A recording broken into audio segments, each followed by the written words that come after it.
Olá, meus amores. Hoje vamos continuar o capítulo 7 de Mateus, do Novo Testamento. Versículo 15. Acautelai-vos, porém, dos falsos profetas, que vêm até vós vestidos como ovelhas, mas interiormente são lobos devoradores. Pelos seus frutos os conhecereis.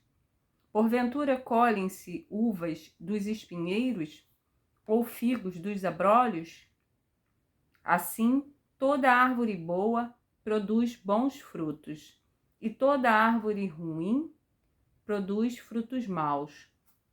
Não pode a árvore boa dar maus frutos, nem a árvore má dar bons frutos. Toda árvore que não dá bom fruto, corta-se e lança-se no fogo. Portanto, pelos seus frutos os conhecereis. Desse trecho, o meu entendimento, né, é com relação aos falsos profetas, né? A gente sabe que tem muitos falsos profetas hoje em dia pregando a palavra de Deus, pregando a palavra de Jesus, mas que na verdade não são pastores, né? Não são ovelhas. Eles são lobos devoradores, né? Que sugam, né, as pessoas, né? Tiram proveito, né, dos menos favorecidos. E aí, continua. Como a gente vai identificar esses maus profetas, né? Porque a gente sabe que existe, mas como identificar, né? Porque quando a gente está buscando essa questão espiritual, a gente tende a ficar mais sensível e mais aberto. Mas a gente precisa ter cuidado com os falsos profetas. Mas Jesus diz que como a gente vai identificar os falsos profetas? A árvore boa dá bons frutos. A árvore má dá maus frutos. Então a gente precisa identificar as ações dessas pessoas. Elas fazem boas ações ou não? Elas são apegadas ao dinheiro?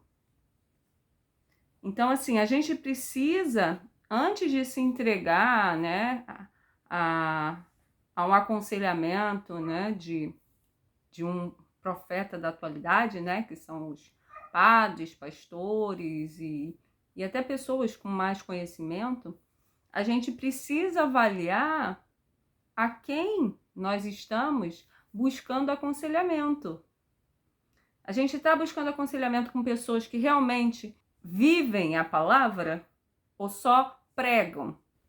Eles estão agindo conforme Jesus nos ensinou?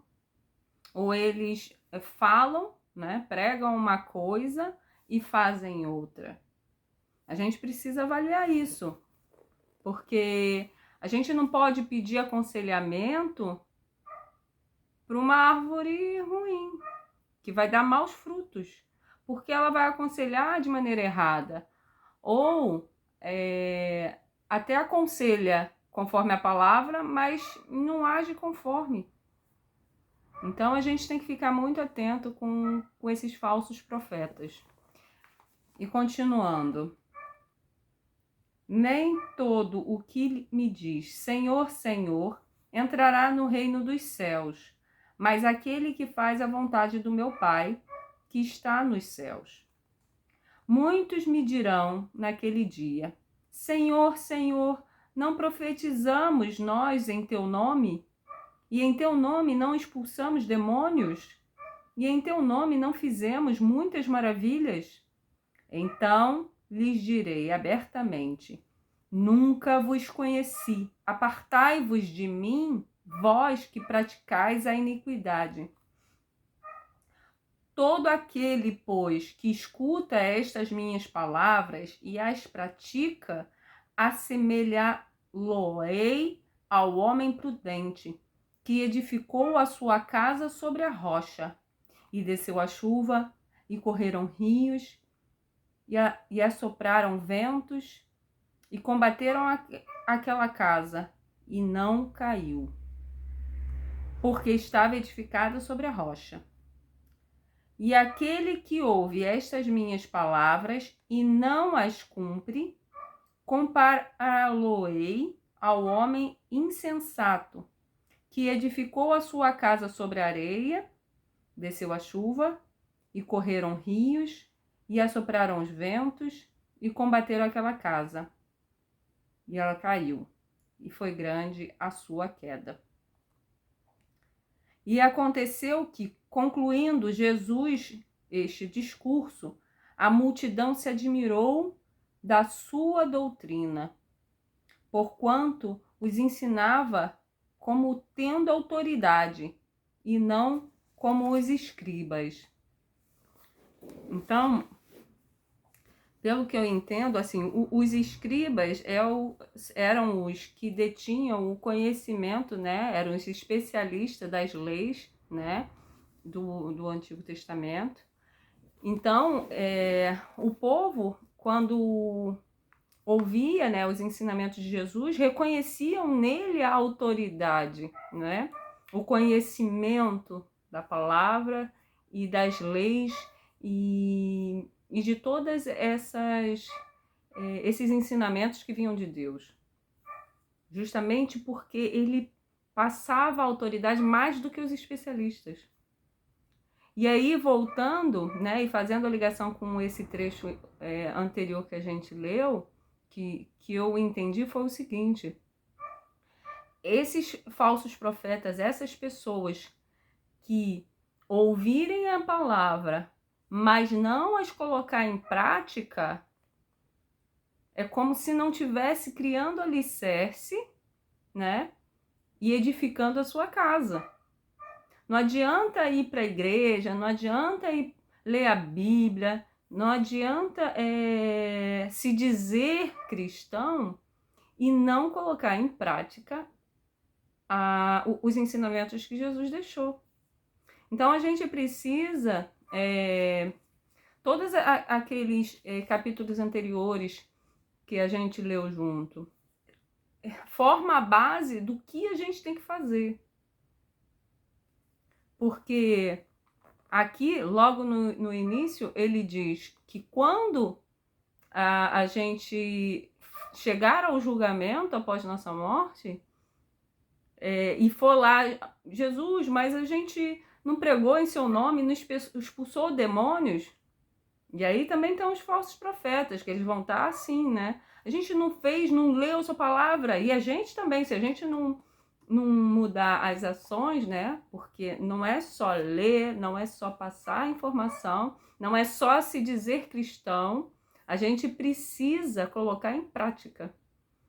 Porque Jesus disse que quando chegar a época do julgamento, ele vai dizer que não conhece. Apartai-vos de mim, não te conheço. Ou seja, de nada adianta a gente se dizer cristãos, ir para a igreja, ler a Bíblia, se a gente não colocar em prática. E o outro trecho, né, que fala: todo aquele, pois, que escuta estas minhas palavras e as pratica, assemelhá-lo-ei ao homem prudente, que edificou a sua casa sobre a rocha. Ou seja, tem bases firmes. E são esses que Jesus vai acolher de braços abertos. Então, esse foi o meu entendimento de hoje, da leitura que a gente fez. É muito claro, assim, as coisas que Jesus fala, os ensinamentos que ele nos deixa. Então, cabe nós realmente tomarmos juízo e fazer as ações que precisam. Mudar os hábitos, mudar a postura, mudar as raízes que estão impregnadas, sabe? Essa cultura que está impregnado. Então, assim, precisamos realmente reavaliar as nossas ações. Precisamos reavaliar o que nós estamos fazendo de errado. Porque pegando os capítulos anteriores, a gente vê muitas pequenas coisas que a gente precisa se autoavaliar. A gente vai esperar o quê? Morrer no julgamento final para mudar a postura? Então, assim, eu acho que cabe, né, enquanto estamos vivos nessa vida, né, nos autoavaliarmos para ver o que a gente está fazendo de errado e o que a gente precisa mudar, né? A questão do perdão, a questão de como lidar com o próximo, de ajudar o próximo, de não falar mal, de ter cuidado com a nossa língua, ter cuidado com a nossa forma de enxergar as coisas, a questão do julgamento e uma série de coisas que a gente já leu, né? E a leitura de hoje, eu acho que só esse trecho só amarra toda essa questão que a gente já havia lido até aqui. Então, meus amores, fiquem com Deus. Deus abençoe a todos. Continuamos nessa leitura, nessa aprendizagem. Quem tiver algum entendimento diferente ou complementar, que queira compartilhar, pode colocar nos comentários ou me mandar pelo WhatsApp se não quiser colocar aqui, porque para mim o que vale é compartilhar as experiências, tá? Um beijo a todos. Tchau, fiquem com Deus.